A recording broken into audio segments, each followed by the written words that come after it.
In the 36th year of Asa's reign, Baasha, king of Israel, went up against Judah and fortified Ramah to prevent anyone from leaving or entering the territory of Asa, king of Judah.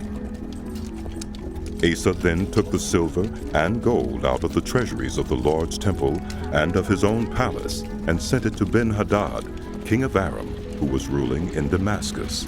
"Let there be a treaty between me and you," he said, "as there was between my father and your father.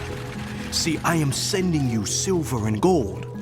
Now break your treaty with Baasha, king of Israel, so he will withdraw from me."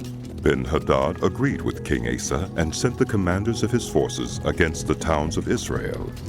They conquered Ijon, Dan, Abel-Maim, and all the store cities of Naphtali. When Baasha heard this, he stopped building Ramah and abandoned his work. Then King Asa brought all the men of Judah, and they carried away from Ramah the stones and timber Baasha had been using. With them he built up Geba and Mizpah.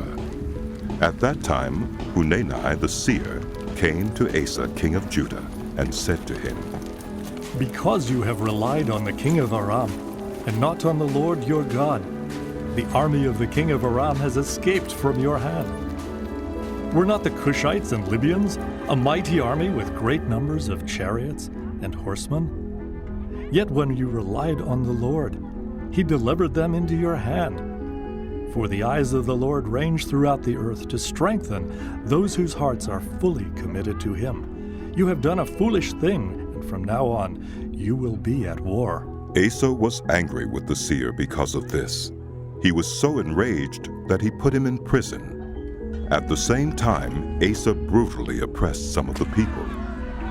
The events of Asa's reign from beginning to end are written in the book of the kings of Judah and Israel.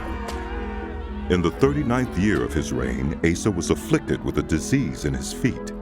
Though his disease was severe, even in his illness he did not seek help from the Lord, but only from the physicians. Then, in the 41st year of his reign, Asa died and rested with his ancestors. They buried him in the tomb that he had cut out for himself in the city of David. They laid him on a bier covered with spices and various blended perfumes, and they made a huge fire in his honor.